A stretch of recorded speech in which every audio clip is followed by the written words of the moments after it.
对于命运的看法，有的人觉得自己凡事不如人，命运多舛，便怨天尤人；有的人认为人生的一切或福穷通都是由命运安排，因此对于自己的遭遇只知认命；有的人乐天知命，不忧不惧，对于生活的贫苦困顿也能安贫守节。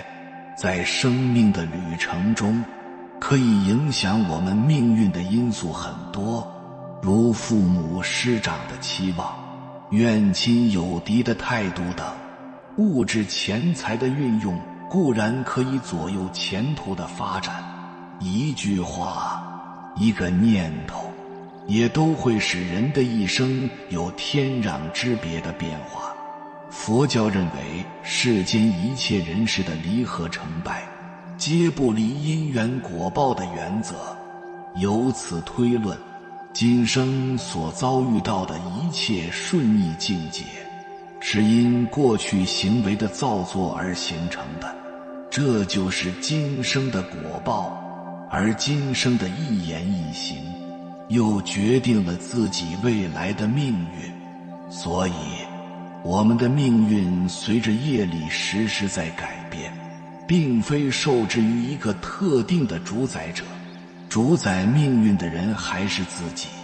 可是有些人认为人生一切都是偶然，没有什么前因后果。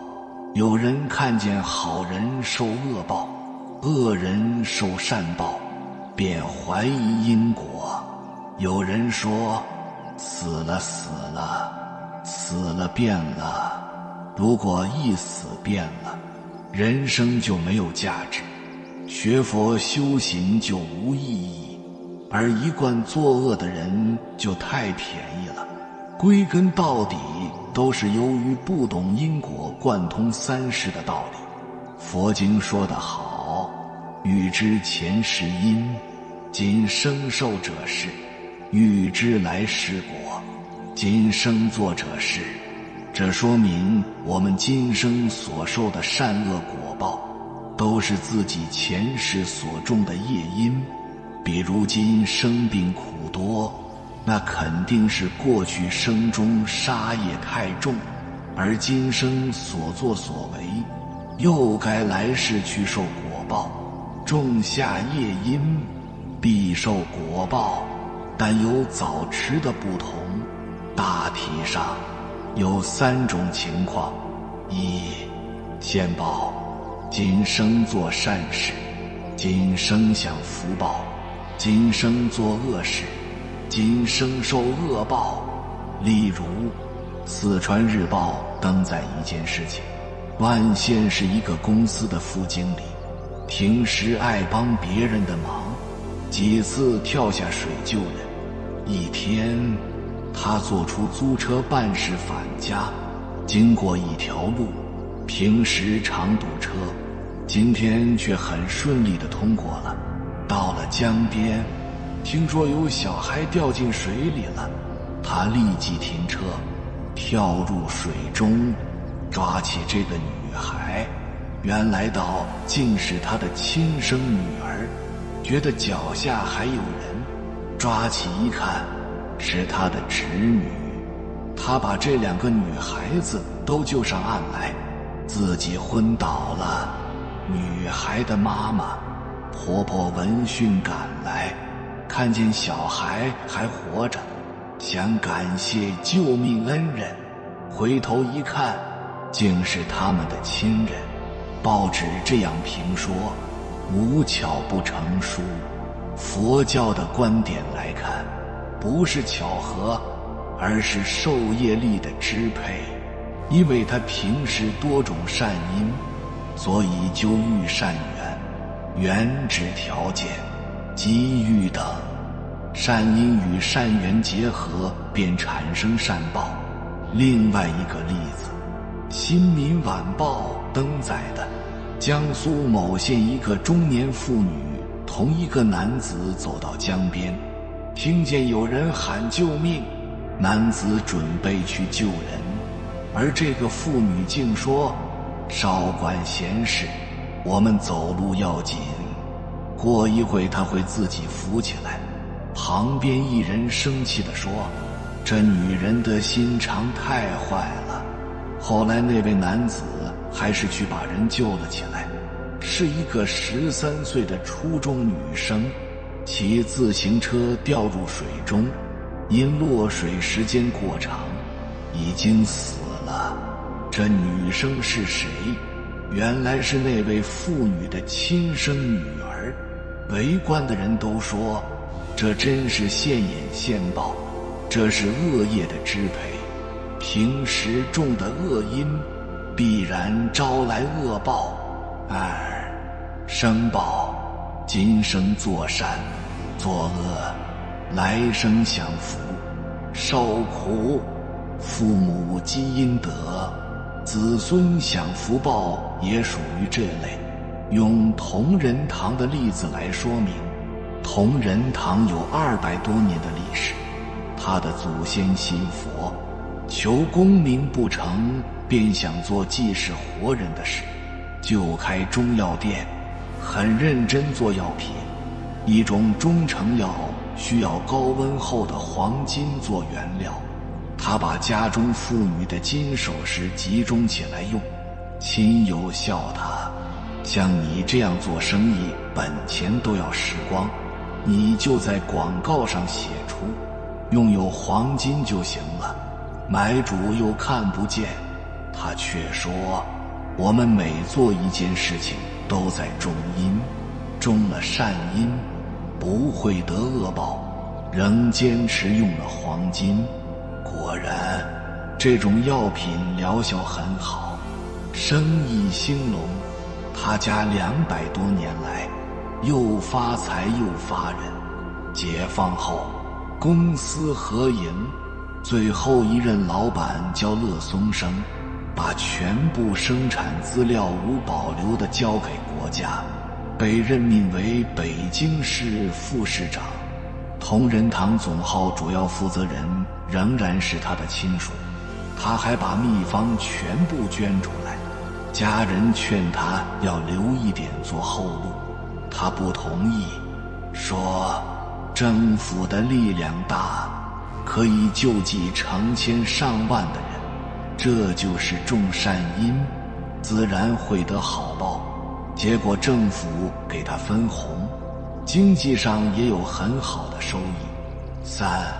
后报，现在做善作恶，到第2、第3世，甚至100千劫后才能受报。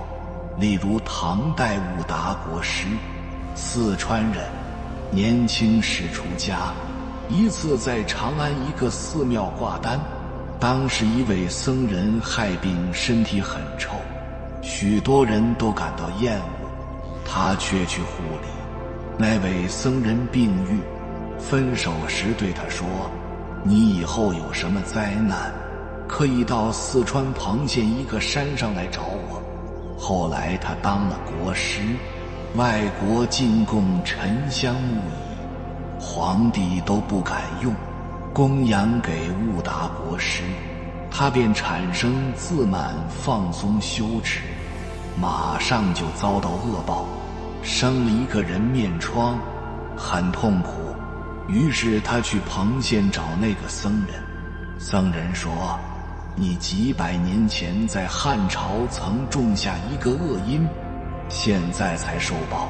原来他是西汉时代的一个大官，叫袁盎，他的一个同事叫晁错。当时皇帝要削减诸侯的力量，晁错建议削减诸侯兵权，致使诸侯联合起来围攻中央政府。皇帝吓坏了，袁盎乘机进言，就说不是皇帝的意思，而是晁错的主意，把晁错杀了。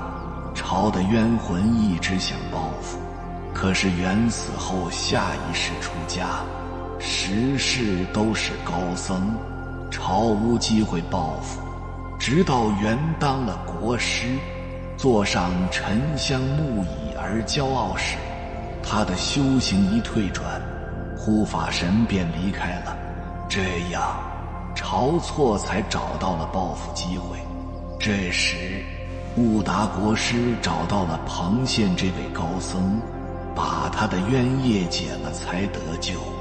后来悟达国师留下一个著作《三味水忏》，序言上他把用三味水治好人面疮的事叙述出来，这说明几百年前种的因缘法成熟了，必然受报。后两种果报，凡夫虽然看不见，但应知道有因必有果。从今生所受的，可推知前因；从现在所做的，可以预测后果。必须相信，善恶到头终有报，只争来早与来迟。为什么恶人会有善报？这是由于他过去生中培植的善根深厚，现在善缘又先成熟，因此先享福报。如果他今生不做恶事，福报就更好。至于他今生所种的恶因，也不会自行消失。因缘成熟时，必受应得的果报。为什么善人会受恶报？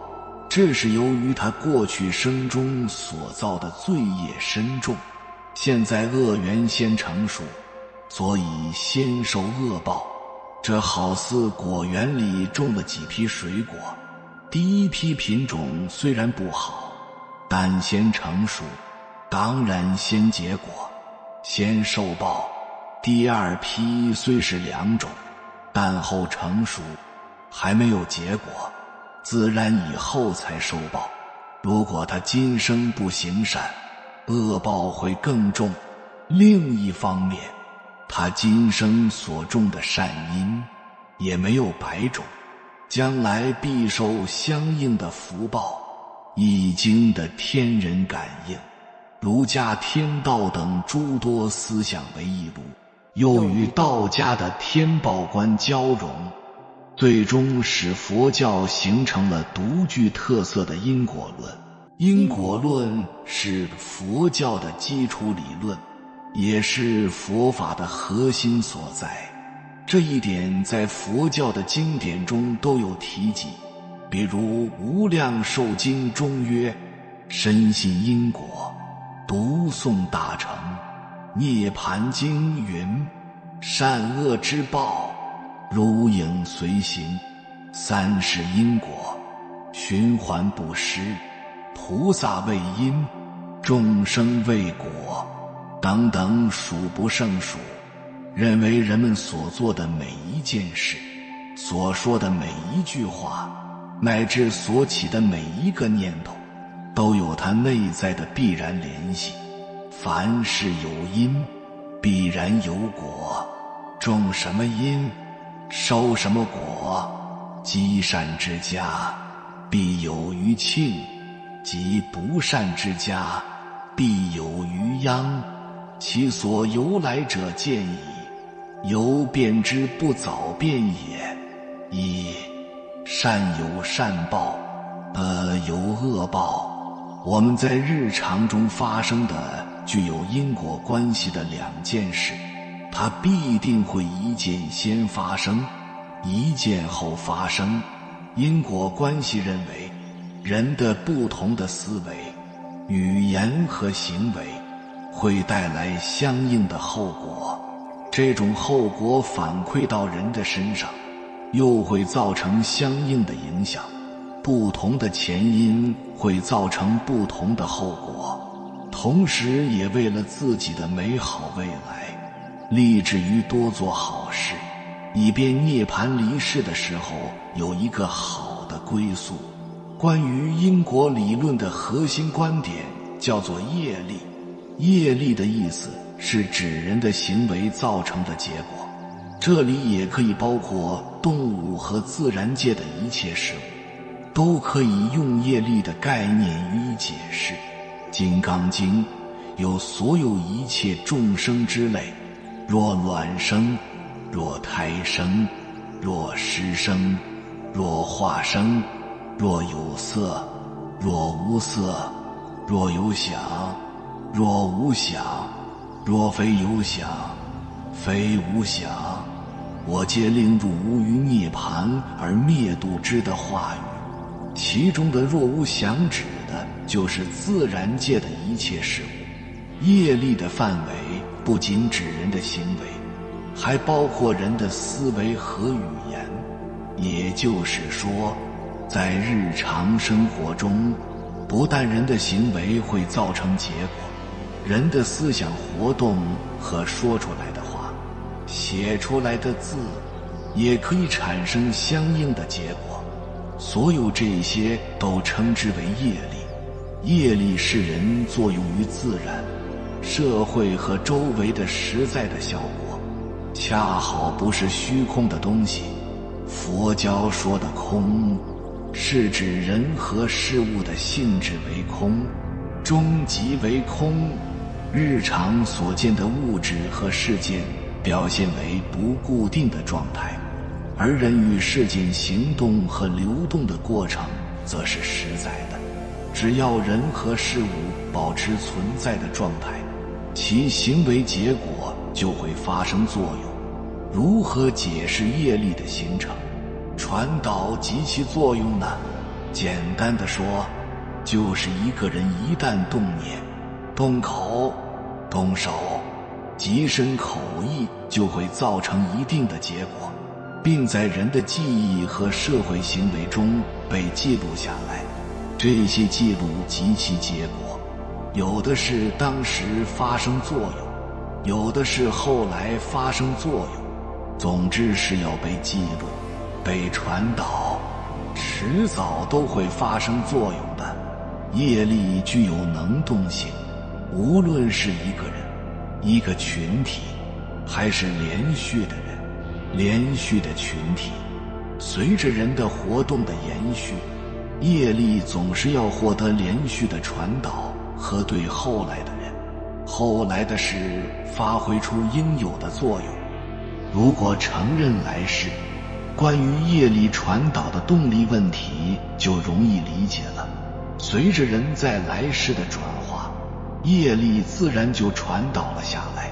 如果不承认来世，那么业力的传导就只有两个途径：一是通过代际遗传，就是父母通过生育把业力传导给婴儿，再由婴儿延续下去；二是通过群体接纳，使个人的活动结果通过群体活动传导下去。如你虽然离开了我们，但你永远活在我们的心中，诸如此类。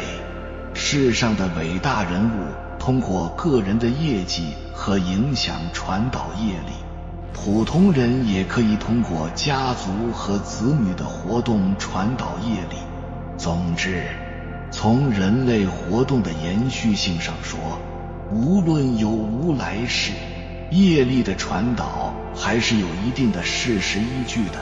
古人当然不知道现代物理的能量守恒定律，只是坚信人的活动结果不会无缘无故消失。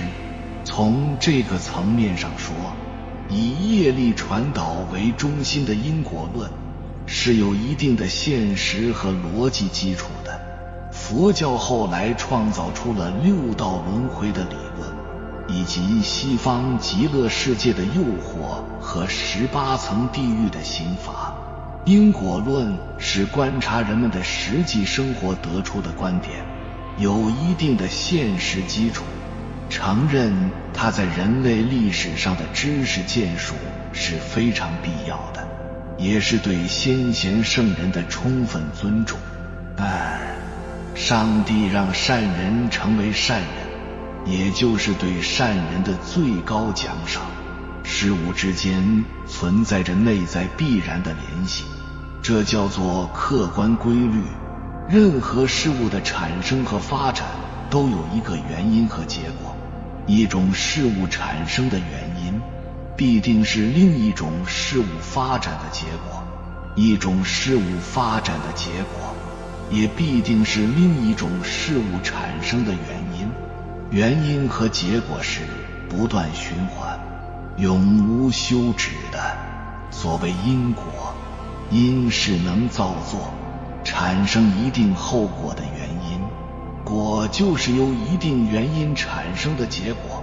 因果论对于这个世界乃至整个宇宙都是适用的，有因才有果，是必然的关系。但是在我们普通人来说，往往是对因果论有些怀疑，觉得因果不能对应上。具体可能表现如以下几个方面。2.1 因果的周期长短不一。我们有的人要求因果必须立刻显现，比如一个坏人做了坏事，我们都希望这个坏人立刻就要得到报应，但是事实上却不是这样的。因果的周期有的时候很长，20岁做的坏事，可能60岁才受到惩罚，甚至这个人一生都没有受到惩罚，直到后代子孙才受到了报应惩罚。如果从一个国家的角度来看，因果的周期就更长了。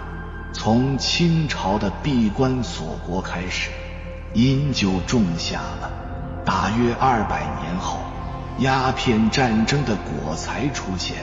2.2 因果的表现形式各异。我们一般要求这个人做了坏事，就应该被抓起来送进监狱，但是事实上的确有极少的一部分人，终其一生都没有被抓住，但是这不代表他没有承受这个因果，只是他承受的因果方式不同而已。坏人做了坏事，亡命天涯，不能和家人团聚，不能乘坐高铁飞机，不能在监控摄像机下面走，内心煎熬，惶恐不安，如同惊弓之鸟，躲藏于阴沟暗角，惶惶不可终日。这就是因果。这样我们就能理解为什么有的人逃了很多年后回来自首了，在自首的那一刻他解脱了，如同获得新生一样。这种承受的果通常是不被我们看见的，所以我们以为这样的坏人没有得到报应。反过来，我们做了好事，但是没有得到相应的物质奖励或者语言的赞美，不要以为这样就是没有好报。我们做了好事，内心是欢愉的、快乐的、自信的，这就是孟子说的极义，这就是给我们的报答。2.3 因果看得不全面，我们很多时候看到了因，但是还没有发生果的时候，又有新的因出现了，最终改变了这个果，这样就造成了我们感觉因果不是必然的了。如同一个人参加马拉松比赛，一开始跑得慢，但是中间发力，最终获得了冠军，这个因就不是只有一个了。再比如一个人做了坏的事情，后来改正了，做了很多好事，但是他做的这些好事我们没有看见，导致了我们分析的时候发现之前的因没有果来对应。我们很多人喜欢贴标签，这个人是好人，这个人是坏人，认为好人就是一生都是好人，认为坏人做什么都是坏人。其实现实中不是这样的，几乎没有人一生都是好人的，也几乎没有人一生都是坏人的。绝大部分人的一生总是做了不少的坏事，也做了不少的好事。比如汉高祖刘邦，他背信弃义，耍流氓的事情不少，这个因种下了。但是他同样也做了很多好事，尊重人才，抚恤百姓，这个因也种下了，这就导致了果的不确定性了。再比如曹操，坏事也不算少，但是他胸怀博大，稳定北方，功劳也不算少，没法单独的凭借一件事情的因来判断果了。所以我们看问题一定要全面，单单从因果的必然性来说，这是天道，是没法改变的。但是我们要综合去看这个因果，综合许许多多的因，才能分析出果。我们如果为了这个果而去种善的因，那这个善因就不能称之为善因了。菩萨为因，凡人为果。但愿我们都能秉承但行好事，莫问虔诚的心态去生活。一个喜欢赌博的人家里，因为耳濡目染的关系，他们的小孩也更有可能去走上赌博的道路。为什么？因为大人要赌博，就必然会疏于对小孩的教养，而充满好奇心的小孩子，对天天耳濡目染的东西，自然而然的也就不学而会了。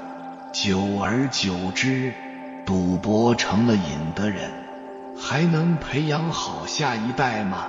等到家长回过神来，想要再去改变小孩子的习惯，恐怕是9头牛也拉不回来了。等到形成一个恶性循环之时，再想要去改变现状，恐怕是难上加难。因为习性已成，恐怕做家长的也只能后悔其所由来者见矣。由变之不早变也了。一个人的三生三世也许难以看到，但是一个家族的兴旺发达却很容易就可以看到。你只要看他们做的是什么事，说的是什么话，他们的未来也就可以看到8、9不离10了。因果是佛家的最基本的定律，佛家讲究的是因果论，而不是宿命论。什么是因果？因是因缘，果是果报，种什么因就会收获什么果。每件事情都是有原因的，如果没有原因，你做这件事的意义就不存在，也就不成立，也就不会有什么果。我们今天的一切都是有因的，所以今生你才会承受这个果。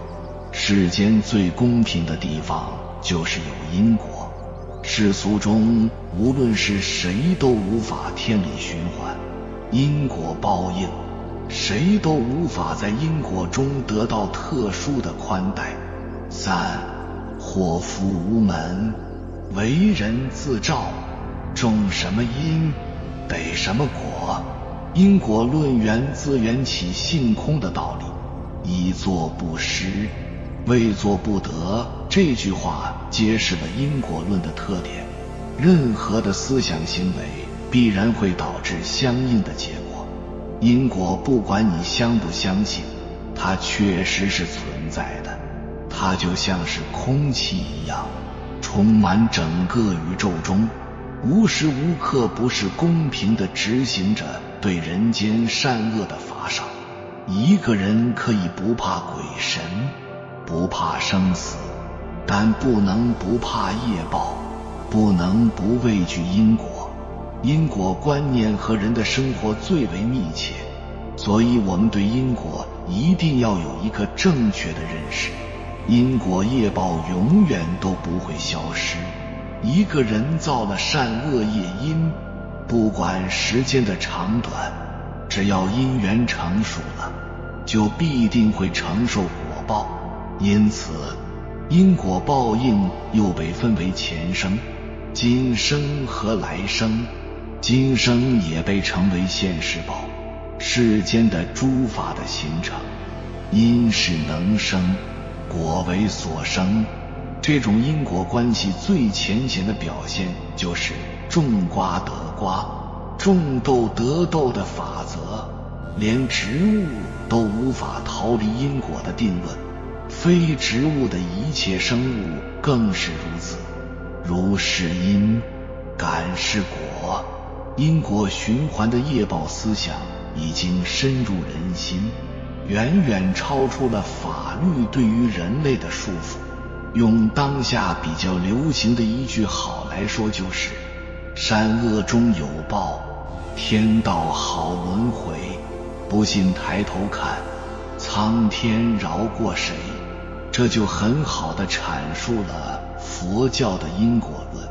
因果关系是宇宙之间最为普遍的一种关系，万事万物的发生、发展、灭亡都有其自身的因果关系，没有无因之果，也没有无果只因。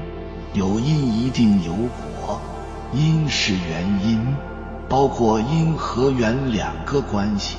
因是根据，缘是条件，因待缘生，缘待因生，因缘合，则生结果，果是因缘结合以后的最后结局。事物具备了发展的根据和条件以后，必然会产生结果。所以说，任何事物的发展、变化到结果，无一不包括因果的关系。万法因缘生，缘谢法还灭，是对因果关系的高度概括。其中的意思就是在讲宇宙万物的生和灭，皆是因为因缘二字。因果论主要阐述了人类思想行为的好坏所产生的善与恶的因果报应，创立了三世的人生观，宣扬因果善恶通于三世的伦理思想。宇宙间，大到宇宙的产生，小到蚂蚁的死亡，都有其固定的原因和结果。人的思想行为的好坏产生的善恶报应，也逃不开因果关系的法则。无因之果和无果之因都是不存在的，所以因果是具有普遍性的。因果是事物由起始到结束的全过程，因是一件事物的起因，果是一件事物的消亡，它们是一个整体，是不可以被分割的。所以你种善因的恶果是不存在的，同理，种恶因自然也一定会得到恶果。因和果是相互的，是相互依存的。人们常说善恶中有报，不是不报，时候未到。在这个崇尚科学的时代，人们却始终坚信好人一定会有好报，而坏人一定会有恶报。哪怕坏人现在活蹦乱跳，耀武扬威，那也只是报应尚未到来。今天的成功可能是因为小时候的一个理想、一个信念，今天的失败可能是因为过去的一个小小错误。苏格拉底的理论，任何事都有导致其发生的理由，比如世界的运转、人类的生活，所有的一切都逃不出因果二字。左传祸福无门，为人自照，说一个人的祸福全都取决于其自身的行为。这句话同时也收录在道家的太上感应篇内。欲知前世因，今生受者是；欲知来世果，今生做者是。也就是说，一个人此生的遭遇都是前世种下的因。前世积德行善，今生就享有福报；前世为非作歹，今世就受磨难。来世如何，得看今生。对于普通人而言，因果只有4个字：善恶有报。生活中也有很多案例，坏人逍遥自在，好人受苦受难。不相信因果的人经常以此为证。如果你问信因果的人这是怎么回事，他只能告诉你，不是不报时候未到。中华民族主流文化是儒家的伦理道德，以此来弘扬人善，约束作恶。儒家倡导人善，鼓励人做好事。但是问题来了，天下熙熙，皆为利来；天下攘攘，皆为利往。这是人类的本性。做好人好事，如果没有回报时，你一定失望，会对道德产生怀疑。怀疑之后，就不想再做好人了。孟子发现这是我们民族道德的危机。佛家的因果报应论解决了儒家道德危机的2大难题。一是行善的回报问题，人做好事，活着时没得到利益回报，你不要怀疑和失望，死后能够上天堂，或来世托生富贵之家。二是因果报应论还解决了儒家道德危机的第2个难题，内心的道德自律。很多人满嘴仁义道德，但是在没人看见时做坏事。佛家警告，人在做，天在看。你在背地作恶，老天时刻盯着你，你逃脱不了恶报。信仰因果的人在内心就有敬畏和自律。儒家以牺牲人性来维护道德，当道德与利益冲突时，要求人放弃利益，选择道义，存天理，灭人欲。孟子说，生我所欲也，义我所欲也，二者不可得兼，舍生而取义者也。这样的高标准，只有极少数圣贤能做到，但对芸芸众生来说，面对生命和生存，道德是没有力量的。佛家以尊重和顺应人性来倡导道德。因果报应告诉世人，芸芸众生追求利益没什么不对，但贪小利，贪眼前之利，会损害你的更大利益和长远利益。你不要以为搞猫腻没人看见，头上3尺有神明，老天无时不刻都在盯着你。你做了坏事，不要为占了便宜而沾沾自喜。善恶到头终有报，只争来早与来迟。即使你活着时没东窗事发，但死后下地狱，你的后世儿孙要替你偿债。天网恢恢，疏而不漏，你跑不了。维系社会文明和稳定，硬约束是法律，软约束是文化信仰。法律有很大的局限性，司法机构人力有限，而且执法成本很高，很多地方还都是鞭长莫及。